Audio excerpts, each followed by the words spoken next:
નમસ્કાર મિત્રો, આજે આપણે વાત કરવાની છે ગુજરાતની મહત્વની આજની 50 તાજા ખબર અને ઘટના વિશે। રાજ્યમાં અનેક જિલ્લામાં વંટોળ અને વરસાદ, જુઓ ગુજરાતમાં ક્યાંક કેવી સ્થિતિ।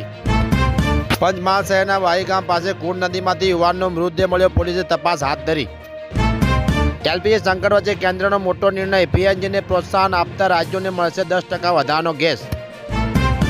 સુરેન્દ્રનગર પર આકાશી આફત, રણમાં આગણિયાઓના ઝૂંપડા ઉડ્યા, ખેતરોમાં સોના જેવો પાક, જમીન દોષ, જગતનો તાત બેહાલ।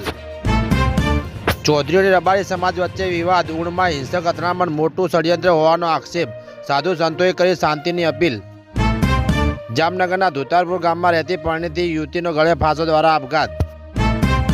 ગુજરાત પર 2 દિવસ ભારે, સરકારે ખેડૂતો માટે માર્ગદર્શિકા કરી, જાહેર 9 તકેદારી રાખવા સૂચન।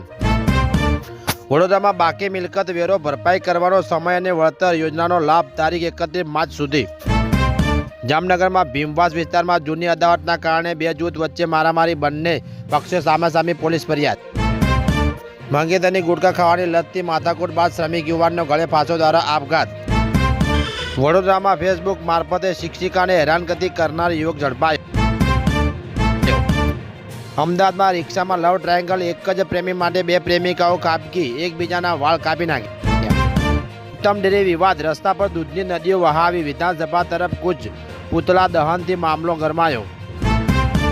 જામનગર દરિયાકાંઠે હાઈ એલર્ટ, મિડલ ઇસ્ટમાં તણાવ વચ્ચે મશીન સ્ટાફ ફોર્સનું સઘન કોસ્ટલ પેટ્રોલિંગ। ગુજરાતમાં કરા સાથે વરસાદની આગાહી, 9 જિલ્લામાં રેડ એલર્ટ, 60 થી 80 કિલોમીટરની ઝડપે પવન ફૂંકાશે।